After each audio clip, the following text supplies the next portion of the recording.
Glória a Deus, louvado seja o nome do Senhor Jesus Cristo. Como é bom estar na presença do Senhor, como é bom estar na casa do Senhor, na igreja do Senhor Jesus. Nós temos ouvido, algumas perspectivas para essa geração que está chegando.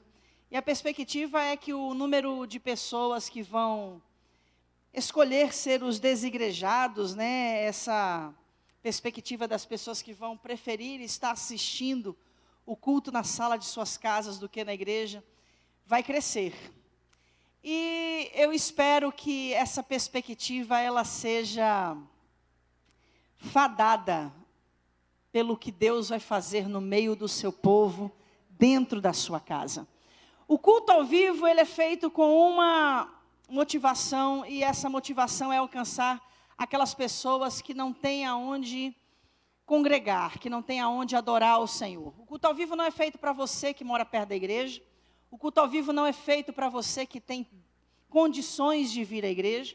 O culto ao vivo não é feito para você que pode congregar. O culto ao vivo é feito para quem não tem uma igreja onde adorar. O culto ao vivo é feito para quem não tem uma cidade de refúgio, uma igreja onde ele possa ser aceito, ministrado e abençoado pela palavra de Deus. Então quero dizer para você nessa noite, que nunca abra mão da oportunidade de estar dentro da igreja sendo ministrado. Me lembro quando eu sofri o acidente de carro, que eu fiquei 42 dias hospitalizada, eu não vi a hora de sair do hospital, porque eu queria ir para a igreja. Me recordo que chegando em casa, no dia seguinte já tinha culto, eu ainda estava de posse do andador, porque ainda estava um tanto debilitada, com sonda, mas mesmo assim eu fui para a igreja. Por que, pastora, que você está falando isso? Porque como aquele que tem frio é atraído para a fogueira, como aquele que tem sede é atraído à fonte das águas, como aquele que tem fome é atraído ao banquete, aquele que quer Deus é atraído à casa dele, à presença dele. Então venha para a casa do Senhor, venha adorar ao Senhor na igreja, a não ser que você não tenha uma igreja aonde adorar. Tudo pronto aí, comunicação? Então, está gravando já? Glória a Deus, amém. Então, vamos começar hoje, para a glória e honra do nome do Senhor Jesus, falando sobre esse quarto rei. Quem tem aí o papelzinho para marcar as coroas, Eu tenho o meu aqui. Dá um... Corta aqui para mim, isso. Que Deus o tenha, Mostra aqui para mim, por favor. Joga lá no telão. Mostra aqui para mim. Joga lá no telão, por favor. Põe no telão a imagem da câmera, por favor. Para você ver aí no telão que eu estou marcando aqui. Aleluia. Estou esperando. Comunicação. Aleluia. Joga no telão aí o meu papelzinho. Isso. Aleluia. Senão eu vou dar uma de Marcelo Rezende. Vamos lá. Marca aí. Quem tem um papelzinho? Levanta a mão, você que tem um papelzinho. Opa, vamos, chegou. Vamos lá. Dá um close aqui. Dá um close. Isso. Tá vendo aqui, ó? Eu já estou marcando, já marquei 4. Mas, pastora, só foi 3. Pela fé, porque eu vou pregar hoje o quarto. Já marquei a 4ª coroazinha. Então, você que vai fazer essa campanha, o que já está fazendo, recebeu esse papel, Vencendo os 33 Reis, onde você vai poder marcar nesse papel cada um dos reis que você vai vencendo em cada uma das quartas-feiras. Hoje nós chegamos à 4ª semana da campanha Vencendo os 33 Reis. E o que nós temos percebido ao longo dessa caminhada, e vamos continuar percebendo, quarta-feira após quarta-feira, é que o livro de Josué, ele contém uma riqueza incomparável de princípios de libertação e restauração de alma. Quando a gente fala sobre todo esse processo que é prefigurado através do povo de Deus, através dos hebreus, que é um processo de intuito missionário para todo o mundo, a gente entende que a saída do povo de Deus do Egito aponta para a nossa libertação da escravidão do pecado, ou seja, o novo nascimento. Logo em seguida a gente tem esse mesmo povo passando pelas águas do Mar Vermelho, e a passagem pelas águas do Mar Vermelho faz alusão ao nosso batismo nas águas, o batismo da salvação. Passando pelo Mar Vermelho, o povo então adentra dentro do deserto, E aí a gente começa a compreender, conforme a leitura de Êxodo vai se desenvolvendo, que Deus os leva para o deserto porque eles precisavam ser tratados na sua mentalidade de escravidão. Repita comigo: Deus leva a crente para o deserto para tratar a sua mentalidade de escravidão. Eu estou falando de um povo que estava já há 430 anos no Egito. Boa parte desses anos passou sendo escravo. E Deus, para tirar aquela mentalidade de escravidão, leva o povo para o deserto. E aí a gente consegue compreender o quão é perigoso e arriscado um cristão permanecer dentro da igreja sem permitir que o Senhor, que o Espírito de Deus, transforme essa mentalidade de escravo, da qual ele veio do mundo para a igreja. Um cristão que permanece dentro da igreja com essa mentalidade de escravidão, ele certamente trará empecilho para a obra de Deus. Não só para si mesmo, mas para outros também. A gente vê isso de uma forma muito clara quando a gente lê Números capítulo 16, quando a gente fala acerca da rebelião de Coré, não é verdade? Coré se rebela contra Moisés e Arão, levanta 250 príncipes do povo, ou seja, ele vai até pessoas que tinham uma presença diante do povo, pessoas que tinham condições de manipular a mentalidade das pessoas que lideravam. E aí a palavra de Deus diz que por causa de toda essa situação, uma grande rebelião é feita contra Moisés e Arão. Moisés ora, Deus abre a terra, engole Coré, com toda a sua família, com todos os seus pertences. E aqueles 250 homens que tinham levado o incenso à presença de Deus, morrem queimados, porque Deus recusa receber daquele incenso que eles vão entregar a Ele. E tudo isso a gente alega o fator de que eram homens que estavam sendo tratados por Deus para deixar de terem aquela mentalidade de escravidão, mas que todavia continuavam tendo a mentalidade de escravos. Para você ter noção, esse povo chega a dizer para Moisés o seguinte: você nos tirou de uma terra que mana leite e mel. Ou seja, o Egito, que era o lugar da escravidão, já estava sendo considerado por eles uma terra que manava leite e mel. Começaram a desmerecer o que Deus estava fazendo em seu meio. Gente, esse tratamento de Deus, ele fala de uma mudança interna de valores. Porque quando a gente aceita Jesus, nossos valores precisam ser mudados. Não dá para aceitar Jesus e continuar pensando como a gente pensava quando não era crente. A nossa mentalidade precisa mudar. E somente com essa mentalidade mudada, com essa mentalidade transformada, é que nós vamos tomar posse dessa terra prometida. E o que é essa terra prometida? É viver essa vida em abundância que o Senhor tem para as nossas vidas. É nos tornarmos genuinamente cidadãos dos céus. Números capítulo 14, versículo 25 diz: amanhã, pois, fazei meia volta e retornai ao deserto na direção do mar de Suf. Ou seja, não vou deixar vocês entrarem na terra prometida, voltem para o deserto, vocês ainda não estão prontos, vocês ainda não têm a mentalidade. Era o que Deus estava falando para aquele povo, para conquistar, para possuir a terra prometida. É exatamente nessa etapa que milhares perecem no deserto, e por um motivo muito simples, porque renunciaram ao tratamento de Deus. E isso a gente pode enxergar como uma realidade na vida de muitas pessoas, que estão perecendo no deserto porque estão rejeitando esse tratamento de Deus, não estão aceitando serem tratados por Deus. Deuteronômio capítulo 2, versículo 14 diz: e os dias que caminhamos desde Cades Barneia até que passamos o ribeiro de Zered, foram 38 anos, até que se extinguisse do acampamento toda aquela geração. Ou seja, todos aqueles que não aceitaram ter a sua mentalidade de escravidão tratada, transformada, pereceram no deserto. Catuca quem está do seu lado, diga: você está fazendo essa campanha porque Deus quer tratar com a sua mentalidade de escravidão. Quantos creem nisso? Levanta a mão e dá um glória a Deus. Aleluia. E a travessia do Rio Jordão com Josué denota esse novo avanço espiritual para aquele povo. Ou seja, havia chegado um novo tempo. Uma geração inteira havia perecido no deserto, porque não havia entendido esse tratamento de Deus. Mas agora aquela geração que havia entendido, que havia se disposto a ser tratada, estava agora diante dessa nova conquista. E é nesse ponto que o povo inicia a campanha de conquista da terra. Chegou a hora de conquistarmos a nossa promessa. Bate no peito, chegou a hora de eu conquistar a promessa que Deus tem para a minha vida.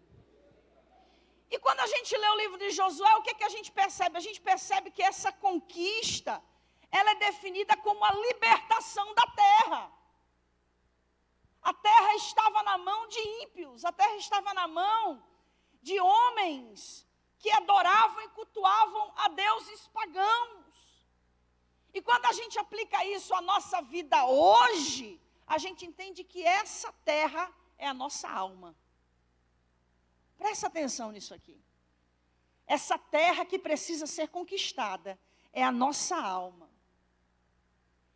E se você não percebeu ainda, eu quero que você perceba que essa campanha Vencendo os 33 Reis é uma campanha de libertação. Vencendo os 33 Reis é uma campanha de libertação. A conquista da terra prometida é a rendição gradativa, escute isso, de cada área da nossa alma a Deus. À medida que nós vamos rendendo cada área da nossa alma a Deus, nós vamos conquistando a promessa que Deus tem para as nossas vidas. O que eu estou querendo dizer? Onde antes reinava a carne, agora passa a reinar o Espírito Santo. Todas as áreas da nossa vida que estavam em descontrole, elas passarão a partir de hoje a ser controladas pelo Espírito Santo de Deus. Onde reinava Seom, que representa a soberba, o orgulho, agora reina o Espírito Santo, porque nós já vencemos Seom. Você pode dizer amém? Aonde reinava Og, que é a incredulidade, agora reina o Espírito Santo. Você pode dizer amém? Onde antes reinava Jericó, que é essa fortaleza da vontade rebelde, agora reina o Espírito Santo. Você pode dizer amém? Ou seja, nós estamos conquistando essas áreas que antes estavam em descontrole. E isso trará uma profunda libertação para as nossas vidas. Porque ninguém conquista a promessa. Ninguém conquista a terra prometida. Ninguém conquista a terra que mana leite e mel, que fala dessa vida abundante em Cristo, sem antes passar por uma profunda libertação na sua vida. Lidamos com gigantes, Seom e Og. Lidamos com fortalezas, rei de Jericó. E a partir de hoje, nós começaremos a lidar com estruturas pecaminosas. Cada uma das próximas cidades que nós formos conquistar, fala de estruturas pecaminosas na nossa alma, que precisam ser dominadas pelo Espírito de Deus. Põe a mão no nome de quem está do seu lado, dá uma apertadinha, vê se ele dá glória. E diz assim para ele: hoje, você começa a tomar posse da sua terra prometida. Só quem crê nisso, levanta a mão e dá um glória para Jesus. Mas pastora, o que são essas estruturas pecaminosas? Querido, estrutura pecaminosa é tudo aquilo que conspira contra o reino de Deus em nossas vidas. E hoje nós vamos começar a abater uma a uma. Só que tem uma coisa. Nas 3 quartas-feiras passadas, eu convidei vocês a colocarem os pés de vocês sobre o pescoço de cada um dos reis. Rei de Esbom, rei de Bazã e rei de Jericó. A partir de hoje, não seremos mais nós que colocaremos o nosso pé sobre o pescoço desses reis. A partir de hoje, é o Espírito Santo quem vai colocar o seu pé sobre cada área da nossa alma. É o Espírito Santo que vai colocar o seu pé sobre cada uma dessas estruturas pecaminosas que podem ainda estar na nossa alma.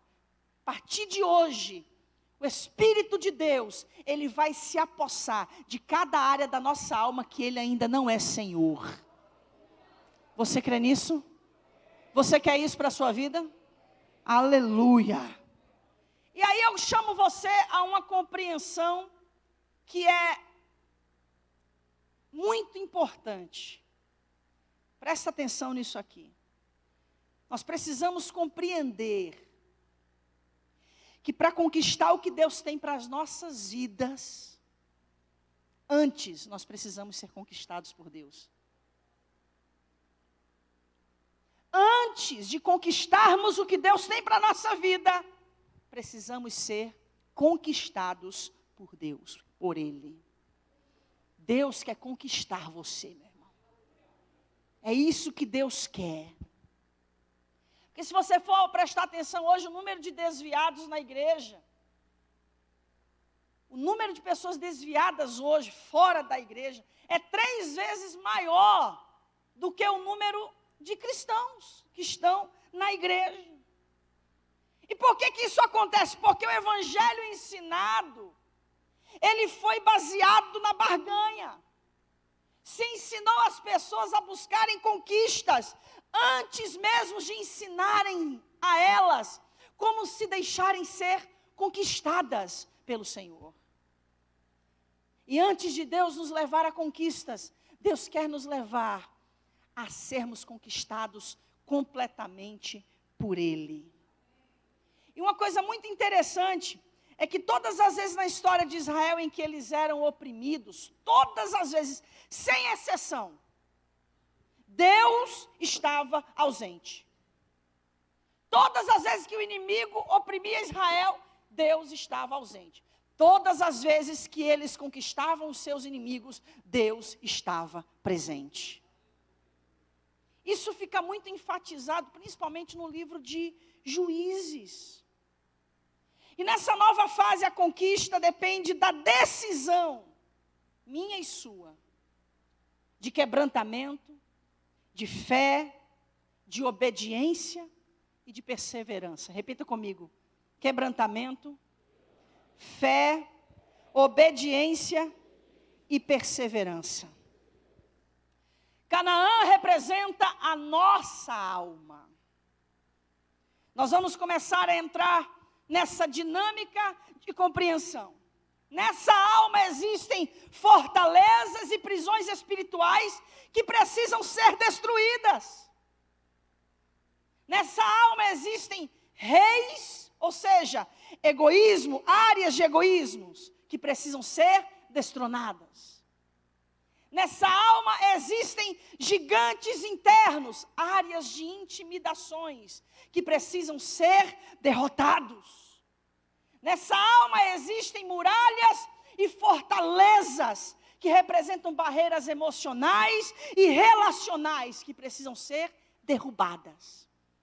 E gradativamente o Espírito de Deus está trabalhando conosco nessa dinâmica. Vamos à leitura da ministração, da pregação dessa noite. Josué, capítulo 7, versículo 4 ao versículo 5. Josué 7, versículo 4 e 5.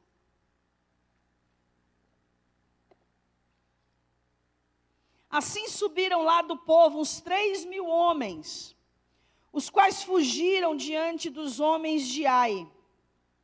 E os homens de Ai feriram deles uns 36, e os perseguiram desde a porta até Sebarim. E os feriram na descida, e o coração do povo se derreteu, e se tornou como água. Olha aqui para mim.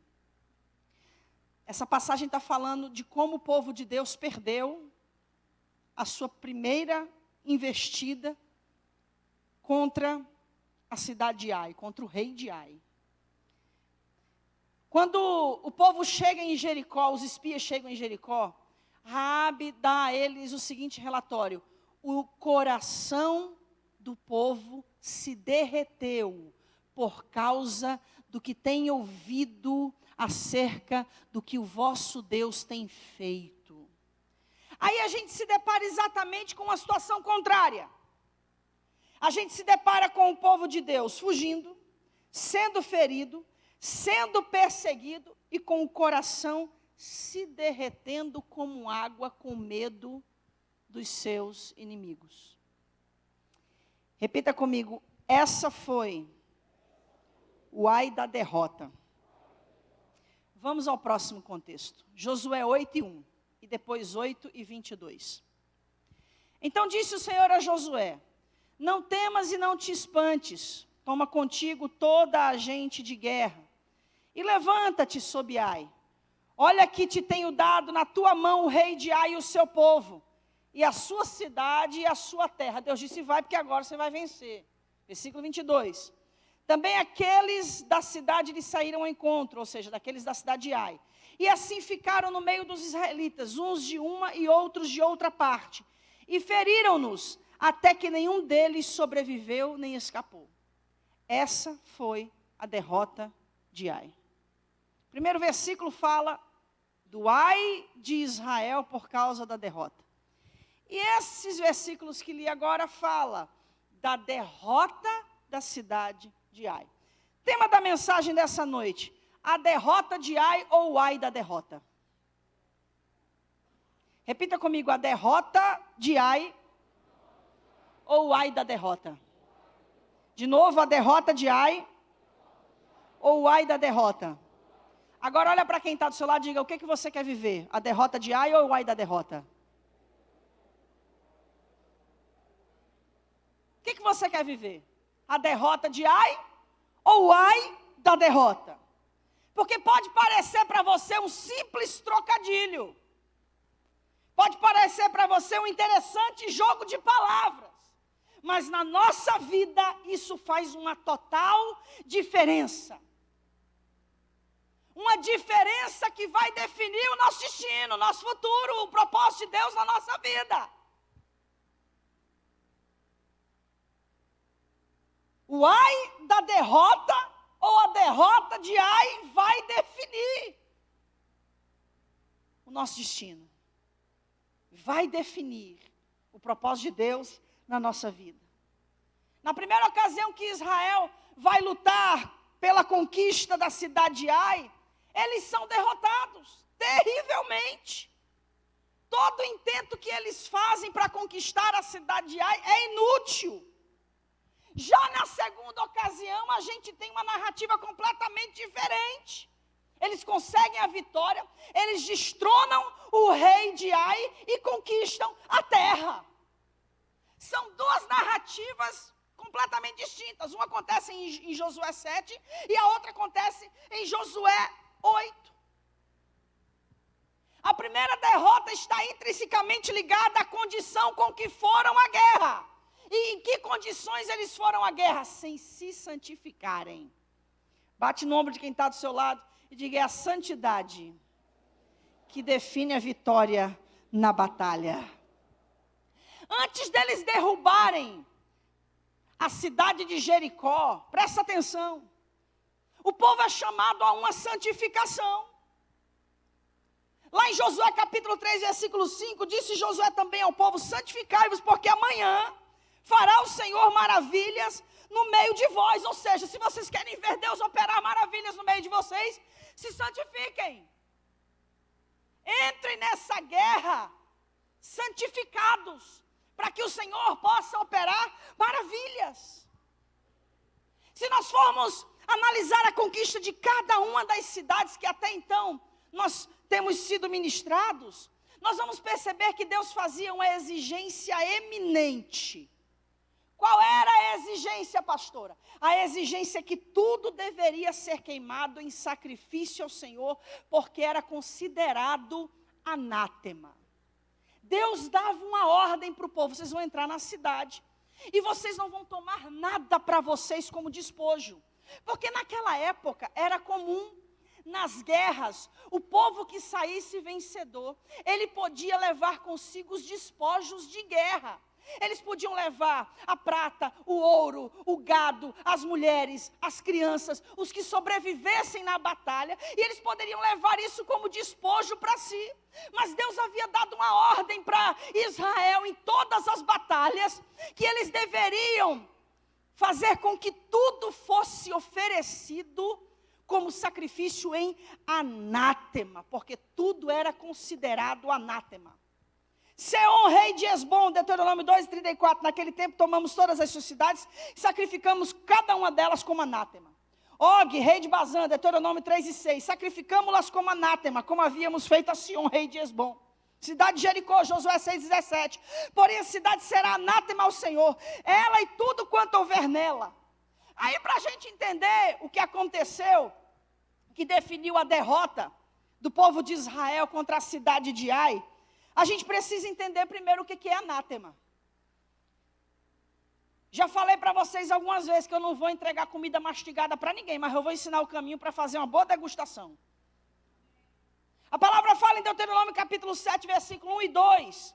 Quando o Senhor teu Deus te houver introduzido na terra, a qual vais para possuir, e tiver lançado fora muitas nações de diante de ti, os heteus, os gigaseus, os amorreus, os cananeus, os perizeus, os heveus, os jebuseus, 7 nações mais numerosas e mais poderosas do que tu, e o Senhor teu Deus as tiver dado diante de ti para as ferir, as sacrificarás como anátema. Não farás com elas aliança, nem terás piedade delas. Fui buscar o significado da palavra anátema, encontrei vários significados, mas dentro do contexto do que eu estou pregando, eu entendo que a palavra anátema, extraída da palavra hebraica erem, significa renunciar. Ou seja, abrir mão daquilo que eu conquisto na guerra. Eu renuncio, eu entrego tudo como oferta consagrada ao Senhor. Israel entregava os despojos desta guerra ao Senhor. E por que, pastora, que Israel fazia isso? Porque Israel entendia que tudo aquilo era amaldiçoado por Deus. Levítico capítulo 27, versículo 28. Contudo, nada do que alguém consagra a Yahvé por anátema pode ser vendido ou resgatado, quer seja homens, animais ou campos do seu patrimônio. Aí eu entro dentro do contexto da conquista da terra prometida. O Senhor está falando dos cananeus, dos jebuseus, dos heveus, dos heteus, dos gigaseus. E aí eu compreendo que este povo era um povo que praticava a idolatria, praticava prostituição sagrada, praticava o sacrifício de crianças, entre outras abominações. Eram também usados animais em sacrifícios aos demônios, aos ídolos. Então o que Deus diz para o povo? Vocês não vão fazer uso de nada disso, porque tudo isso foi consagrado a ídolos. Vocês vão queimar, vocês vão abrir mão do direito, vocês vão renunciar. E vocês vão devolver para mim, vocês vão entregar para mim, como sacrifício, esse anátema. Ou seja, o Senhor deixou claro para todo Israel, que eles deveriam se guardar do anátema. Ou seja, não cobicem o anátema. Catuca quem está do seu lado, diga, não cobice do anátema. Não cobicem daquilo que será sacrificado ao Senhor. Josué 6:18 diz, mas vós, guardai-vos do anátema, para que não tomeis alguma coisa do que é anátema. Aí olha a palavra, movidos pela cobiça. Pois isso tornaria anátema o acampamento de Israel, e traria sobre o acampamento desgraça. Deixa eu te dizer uma coisa nessa noite. A minha vitória, a sua vitória, a nossa vitória está condicionada a ansiarmos somente o que o Senhor tem para a nossa vida. Se em algum momento nós cobiçarmos daquilo que está comprometido com o reino das trevas, nós estaremos assinando a nossa carta de derrota. Cobiçar do anátema é cobiçar daquilo que está comprometido com o reino das trevas. Pastor Vinícius encerrou A campanha, a última campanha antes de nós entrarmos os 33 reis, que foi a campanha Caminhando no Temor do Senhor. E a sua última ministração foi sobre a cobiça, como vencer a cobiça. E a gente tem caminhado ao longo de muitas outras campanhas entendendo o problema de viver uma vida governada pela cobiça. Ló cobiçou, e porque cobiçou, terminou seus dias dentro de uma caverna, gerando filhos que também lhe eram netos, porque ele tinha relações sexuais com suas próprias filhas. Sansão cobiçou, e porque cobiçou, terminou seus dias sem seus 2 olhos, girando o moinho e cometendo suicídio. Acã cobiçou, e porque cobiçou, ele condenou a sua vida e toda a sua família a completa desgraça. O que você está cobiçando?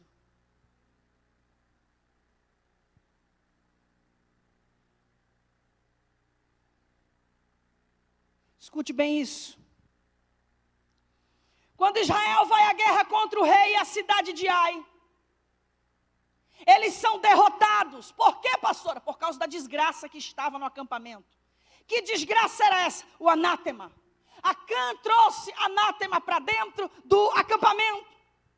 E sabe qual é o maior problema do anátema? Sabe qual é o maior problema quando nós cobiçamos aquilo que está comprometido com o reino das trevas? Sabe qual é o maior problema? É que isso sempre custa vidas. Isso sempre custa famílias. Isso sempre custa sonhos. Isso sempre custa destinos. Vou te provar por quê. Josué capítulo 7, versículo 5. Os homens de Ai mataram cerca de 36 dos homens deles, ou seja, de Israel. E os perseguiram desde a porta até Sabarim, e na descida os derrotaram. Quantas vidas foram perdidas? 36 homens. 36 vidas foram perdidas. Sabe o que isso significa, pastora Rosânia? Que 36 famílias choraram os seus filhos, os seus maridos ou seus irmãos. Sabe o que isso significa? Que 36 sonhos foram sepultados. 36 homens que estavam sonhando com a conquista da terra prometida e que morreram. Sabe o que isso significa? 36 destinos foram destruídos. Escute bem isso. 36 destinos foram cancelados.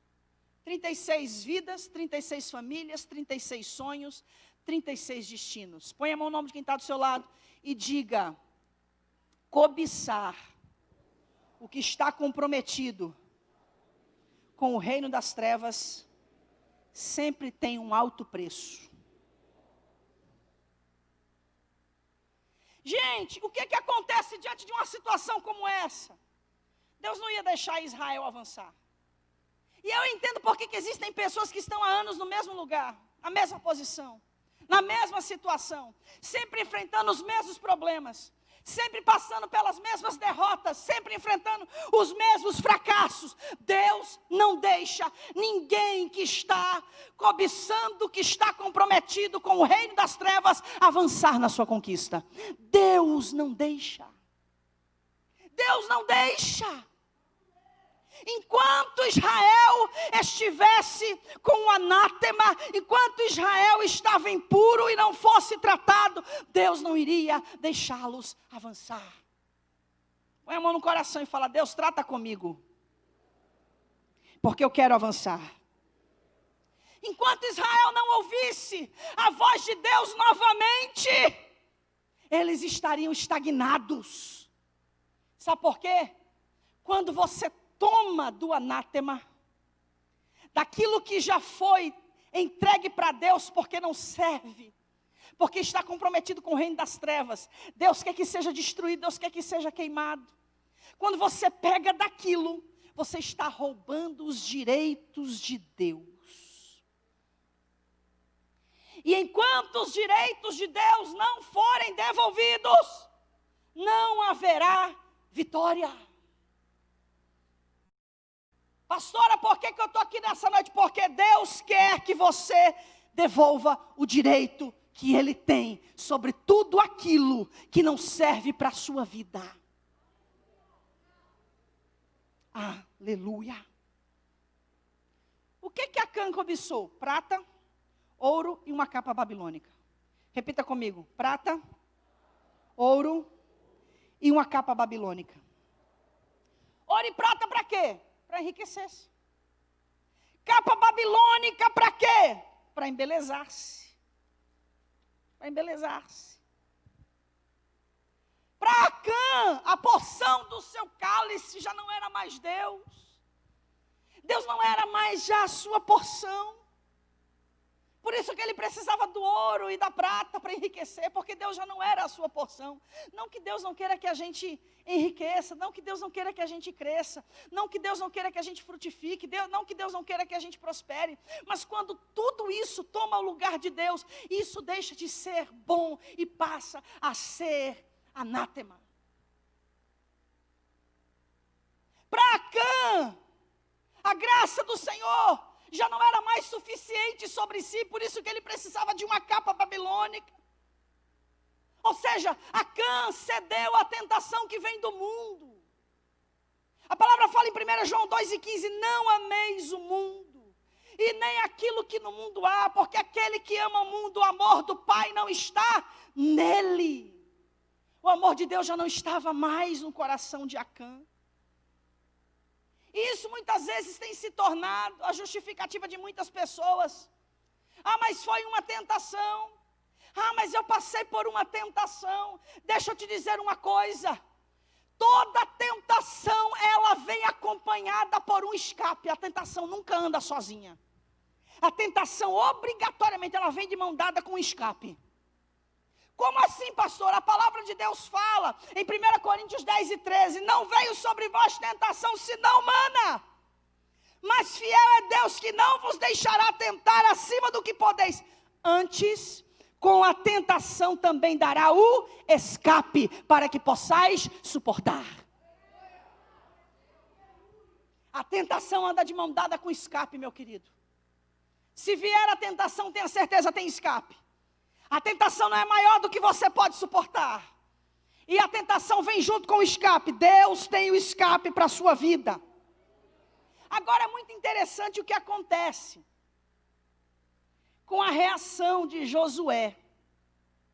Que a reação que Josué teve quando o povo foi derrotado, ela se assemelha muito a todos quanto costumam indagar a Deus por causa das suas derrotas.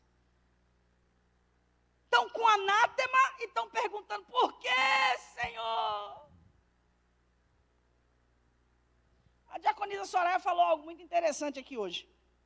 Dentre todas as coisas que ela disse, ela falou que a gente pode até tentar, né? Enganar a nós mesmos, enganar as pessoas, mas a gente nunca consegue enganar a Deus. E é fato. Josué clama, por que, Senhor, que nós perdemos? Por que nós fomos derrotados? Josué capítulo 7, versículos 6 e 7. Então Josué rasgou as suas vestes, se prostrou em terra sobre o seu rosto perante a arca do Senhor até a tarde.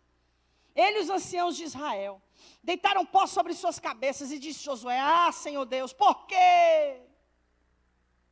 Porque com efeito fizeste passar este povo o Jordão, para nos entregares nas mãos dos amorreus, para nos fazerem perecer.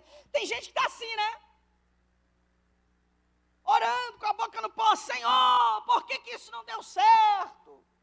Senhor, por que eu sofri essa derrota? Senhor, por que veio sobre mim tão grande fracasso? Aí olha a resposta de Deus. Deus, por isso que eu gosto de ser direta, porque Deus é direto. Eu não vejo Deus falando, meu filho, mas não fica assim não. Por que isso? Não, Deus fala, o problema é esse. O problema é esse. A pastora Rosana um dia chegou assim, amor, você precisa ser mais comedida. Disse, não, mas eu sou comedida, eu só sou verdadeira. Principalmente quando são situações repetitivas. Você não aguenta mais falar a mesma coisa, é o que a missionária Thalita falou hoje. Há 6 anos a gente tem que pregar a mesma coisa, porque parece que as pessoas não aprendem. Tem hora que é exaustivo, extremamente cansativo. Aí olha a resposta de Deus para Josué, capítulo 7. Então disse o Senhor a Josué, versículo 10 ao 13: levanta-te, porque estás prostrado assim sobre o teu rosto. Israel pecou. Sabe o que Deus estava querendo dizer aqui para Josué? Levanta, meu filho, não é para orar não, é para tirar o pecado.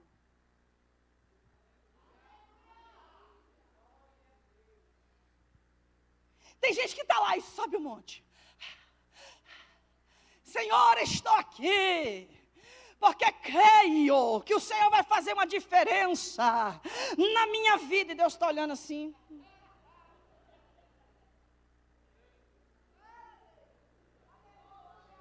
Levanta-te, porque estás prostrado sobre o seu rosto. Israel pecou. Transgrediram a minha aliança que eu tinha lhes ordenado. Tomaram do anátema. Furtaram, mentiram. Debaixo da sua bagagem o puseram. Por isso os filhos de Israel não puderam subsistir perante os seus inimigos. Viraram as costas diante dos seus inimigos, porquanto estão amaldiçoados. Não serei mais convosco, se não desarraigardes o anátema do meio de vós. Para concluir, Deus fala, levanta-te, ou seja, sai daí. O que você precisa não é de oração.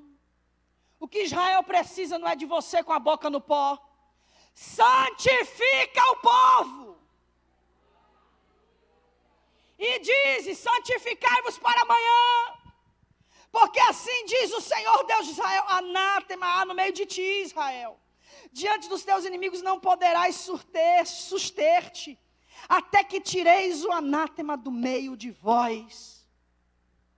Era isso que Deus estava falando para Josué. Esse problema, Josué, você não resolve orando. Esse problema você não resolve jejuando. Esse problema você não resolve fazendo campanha. Esse problema você não resolve subir no monte. Esse problema que você está enfrentando, você só resolve tirando o pecado da sua vida, santificando a sua vida.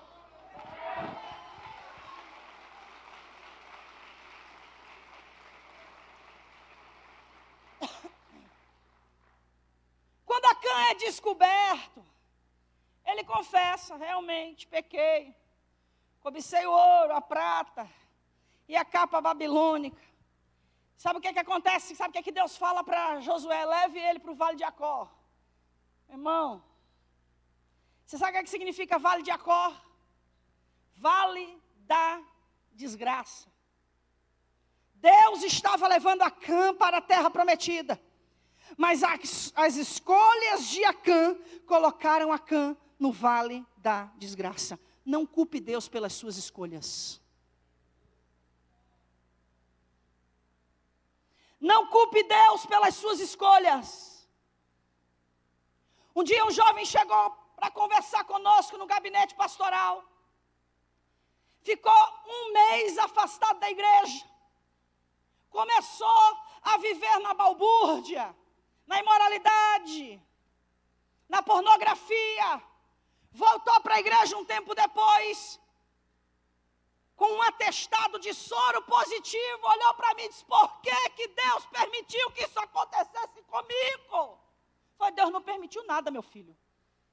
Não ponha Deus aonde Deus não tem culpa. Porque uma vez ele já se fez culpado quando ele morreu lá na cruz do Calvário por todos nós. Mas nisso aí a culpa não é de Deus. É a sua escolha. É a consequência da sua escolha. Deixa eu te dizer uma coisa. Não culpe Deus pelo casamento que não deu certo se você pegou o primeiro que passou, a primeira que passou. Não culpe Deus por estar desempregado se você é preguiçoso e vagabundo e não gosta de trabalhar. Não culpe Deus se você não tem uma faculdade, se você começou várias e não terminou nenhuma. Não culpe Deus por causa dos seus fracassos. Porque as suas escolhas, elas terão consequências. Era isso que Deus estava falando. Acã, eu estava te levando para a terra prometida, mas a tua escolha faz com que você seja levado para o vale da desgraça. A sua escolha vai te levar para onde você decidiu ir. Você está entendendo, querido? Eu sei que não é uma palavra suave, mas eu já falei que Deus não me chamou para falar palavra suave. Deus me levantou como profeta nessa geração, e na minha veia corre a unção que estava sobre Elias, sobre Isaías, sobre Jeremias. Essa é a unção que está sobre a minha vida. Deus tem uma terra prometida para você, mas Ele sempre vai respeitar as suas escolhas. Você nunca vai plantar mamão e vai colher melão. Nunca. O vale da desgraça representa toda a perturbação que a desobediência promove nas nossas vidas. Agora deixa eu te dizer uma coisa, meu querido. Quando Deus nos conduz ao vale da desgraça, Ele está também nos mostrando uma porta de esperança. Deus é lindo demais. Deus é maravilhoso. Deus nunca desiste de você. Ele nunca vai desistir de você. Ainda que você esteja no vale da desgraça por causa das suas escolhas, lá no vale da desgraça Ele vai mostrar uma porta de esperança. Ele vai estar dizendo assim para você: arrependa-se, se converta, porque eu vou escrever uma nova história para a sua vida. Eu vou escrever um plano melhor do que o plano original. Eu vou te guiar para a promessa que eu tenho para você.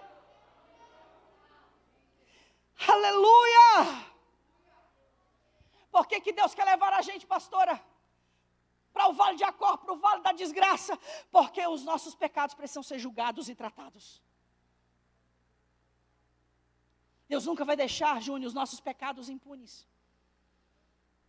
Deus nunca vai deixar os nossos pecados sem que eles sejam tratados. Quando Deus julga os nossos pecados, porque nós permitimos que Ele também venha nos tratar, e então nós somos tratados. Sabe o que acontece imediatamente? Deus traz a estratégia para a vitória. Todas aquelas áreas onde você foi derrotado, quando você aceita o julgamento de Deus e o tratamento de Deus, aí Deus te fala: nessa derrota que você teve, eu vou te dar agora uma estratégia para você ter uma vitória.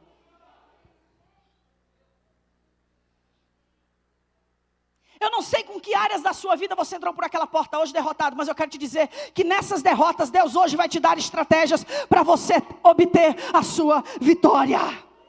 Aleluia! E uma coisa que fica muito clara na conquista da cidade de Ai. Para conquistar Ai, nós precisamos obedecer às estratégias do Senhor.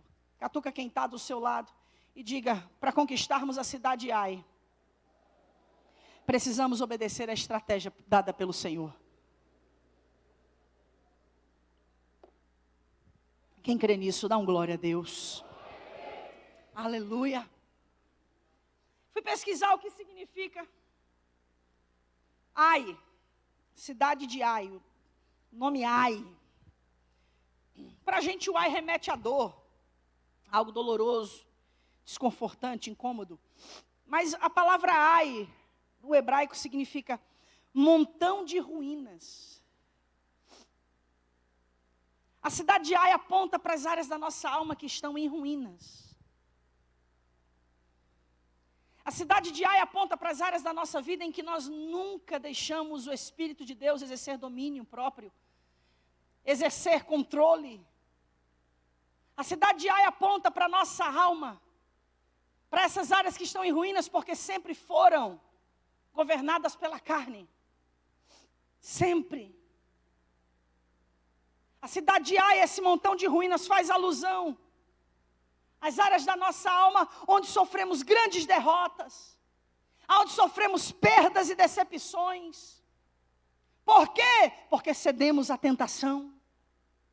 Porque eles haviam ido para vencer Ai, mas foram vencidos pela cidade de Ai. Por quê? Porque Acã cedeu à tentação. aquilo que o adversário colocou diante dos olhos dele, para roubar o seu coração. Não roubou só o seu coração, roubou o seu destino. Roubou a sua vida. Roubou a vida de toda a sua família, todos os seus bens, porque tudo foi levado para o vale de Jacó, apedrejado e queimado. Olha para quem está do seu lado, diga: áreas antes derrotadas por desobediência a Deus e a sua palavra precisam ser submetidas à obediência e sujeitas ao Espírito Santo. Nessa noite Deus traz você aqui, querido, escute isso. Nessa noite Deus traz você aqui para usar desta derrota, para dessa derrota que você já viveu. Deus te dá uma estratégia para que você viva uma grande vitória. Uma grande vitória. E vai ser a obediência na palavra de Deus que vai fazer toda a diferença na sua vida. Sabe, queridos, nós já vamos para 7 anos. 7 anos de igreja. 7 anos que praticamente em todos os cultos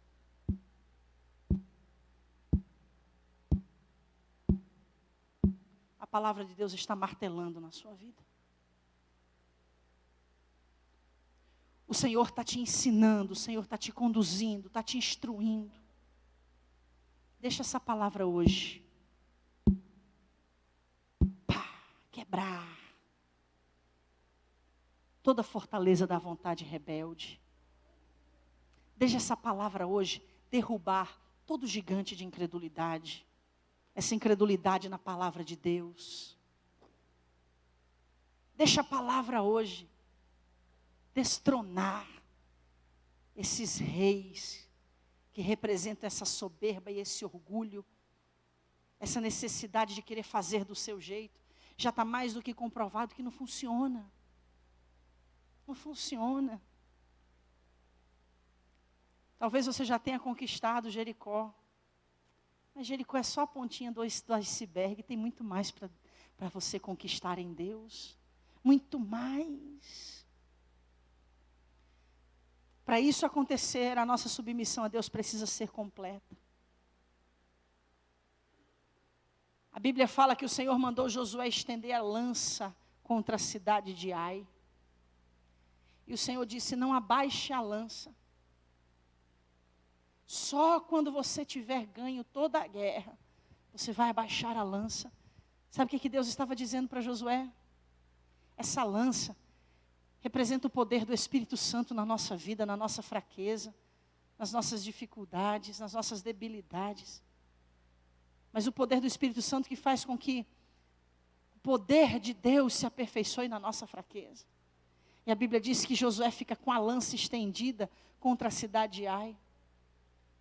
Deus fez a mesma coisa com Moisés, estende a mão para que Israel vença os amalequitas. Quando Moisés abaixava as mãos, Israel perdia. Quando Moisés levantava as mãos, Israel vencia. Querido, não desista. Não abaixe a guarda. Não abaixe a lança. Mãos estendidas. Lança direcionada, poder do Espírito Santo trazendo para a sua vida, na fraqueza gerando força, na dificuldade te dando estratégia, na dor te dando conforto, nas lutas te dando vitória, poder, a força do Espírito Santo. Como eu disse no início, hoje não seremos nós, mas o Espírito Santo que vai colocar os seus pés sobre cada área da nossa alma. E hoje, o Espírito Santo coloca os seus pés sobre a área da nossa alma que está em ruínas. Sobre os montões de ruínas da nossa alma.